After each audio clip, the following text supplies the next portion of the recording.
It's Radio 2, and I'm delighted to say we have on the line now Anthony Kiedis from the Red Hot Chili Peppers. The record is our new favourite thing. We're playing it every night of the week because it's so good, and it's a taster for the new album, which is called The Getaway.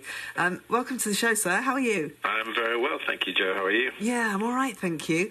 So how are you feeling? Because the unveiling of a new album must be, A, nerve-wracking, B, exciting. It's, we've done this before, so Yeah. the nerves are a bit at bay. It's more overwhelming and exciting and joyful and a large workload. How long did it take? What was the time that it took to make this? I feel like it took years, but once we actually got recording, it only took a couple of months. So the build-up was forever, and we had broken arms and broken dreams, and all this stuff kind of went awry. And then once we actually found a producer and were healthy and set about the business of making music, it went really quick. So I guess when you've been making records for as long as you have, it just must be so difficult to think of the sound that you want, how you're going to fit into what's going on in the music scene at the time, and who you want to work with, and the expectation of everybody. I can't quite imagine how that is for you. Well, expectations, yeah, I can't think about those too much. Finding sound, finding joy for music, and staying together as a band, as a marriage, is all kind of challenging. But really, finding a producer was hard because we knew that we wanted to experiment with Danger Mouse. And he's busy. He's doing, television shows and movies and 12 other records. And we finally nailed him down to a time, and then Flea went and broke his arm snowboarding. So we lost our time slot with Danger Mouse and had to kind of reconfigure. And in the end, it was all kind of meant to be. We needed every little nuance of weirdness building up to the writing of these songs. It helped. And when you actually got with him in the studio, he kind of threw a curveball, didn't he? He threw lots of curveballs and strikes and sliders and spitballs, and he's a dynamic dude. And you mean by kind of wanting to write new songs? Yeah, because you'd got from what I've read, you'd got your own songs, and you went, oh, this is what we think the album is. But then he went, no, let's do something different. Yeah, he didn't. Actually, if I look at it now, he knows what he likes very immediately. So he listened to probably 25 songs we had written, and he really only liked about 10 of them, I guess, out of the 25. So initial heartbreak of having to part ways with these other 15 songs that we had become attached to. Can I just ask how that is when he turns around and says that he doesn't like what you've done? How do you feel? The very first time, you're kind of like, well, geez, that's kind of harsh or arrogant or presumptuous or whatever. But then the more you get to know him and the more you see how he operates and thinks, and it's just a matter of taste. And, he wants every song to be classic. He doesn't really have that sort of songwriter's approach to, oh, well, I love this little song, even though it's not destined to be a classic. It's still part of my experience, and it means something to me. Unless he feels like it's going to touch the world, he doesn't really want to hear about it. So I grew to respect his point of view, and the more we worked with him, and the more he pushed us to be better than we were starting out as, I gained an appreciation and saw his value, very much so. Yeah, no, but great for you to be pushed, great for you to be challenged, I would have thought. Gotta be pushed. You got to be pushed, otherwise you don't improve, do you? You wouldn't. And imagine, being sort of around forever, and then people forget what it is to tell you that something's not good enough.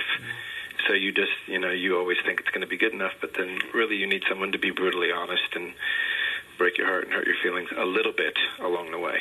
I guess it's the Emperor's New Clothes. There's always a danger of that, isn't it? Just people going, yeah, you're just fabulous, and you don't want that. That's a danger. That's a danger. I mean, imagine some of the true greats, the real greats, the classics, like, a member of the Beatles, and someone going, God, that song's just not as good as what I think you can do. No one would ever say that, so they might not know. Yeah. But Brian Burton, who is Danger Mouse, he's quite gentle, isn't he? Quite a wise kind of character. He's wise, he's gentle, yeah, he's mellow, low-key, but his focus is pretty laser. Yeah. So what can we, Anthony, tell me what we can expect on this album. What kind of a mood has it got, and lyrically, what were you writing about? Lyrically, I'm embarrassed to say, but, a 2-year relationship, that completely fell apart like a nuclear bomb. Just left me feeling pretty raw and available to the emotional universe for writing. So even though the relationship was a bit of a disaster, I feel that in some way I did get something out of it, which was, about half the songs on this record. Yeah. Gosh, are they going to be difficult to sing, those songs? No, and really they're not, full literal stories, because I find that a bit boring for me personally at this stage, writing something that's predictable and, everyone can relate to that. I'd rather sort of disguise it in color and shape and just make it come out a bit more open to interpretation. Yeah. That excites me more as a lyricist than being overly literal. Yeah. Heart and sleeve stuff. So half the album is the contents of your heart, but disguised, veiled somewhere. Disguised, yeah. And then the rest of the album? Lyrically, it just comes for love of life. And, love of life's tragedies and successes and hurts and triumphs and, I don't know, the kind of psychedelic mystery of nature can be found in these lyrics. And the sound of the album? The sound is different, thank God. It's nice to have a new element in terms of sound. Instead of just being a rad traditional rock and roll, three-piece with vocalist, there are loops and machines and robots and aliens and all these different things sort of participating in the making of our sound. But it still sounds like the Red Hot Chili Peppers, but with a Danger Mouse studio slant to it. So there's a meld. There's, you can feel the influence, and it's nice. Like, my very favorite song on the whole record is called The Getaway, even though it shan't be our single. And in that, that's something that is a loop and has a bit more of a mechanical influence.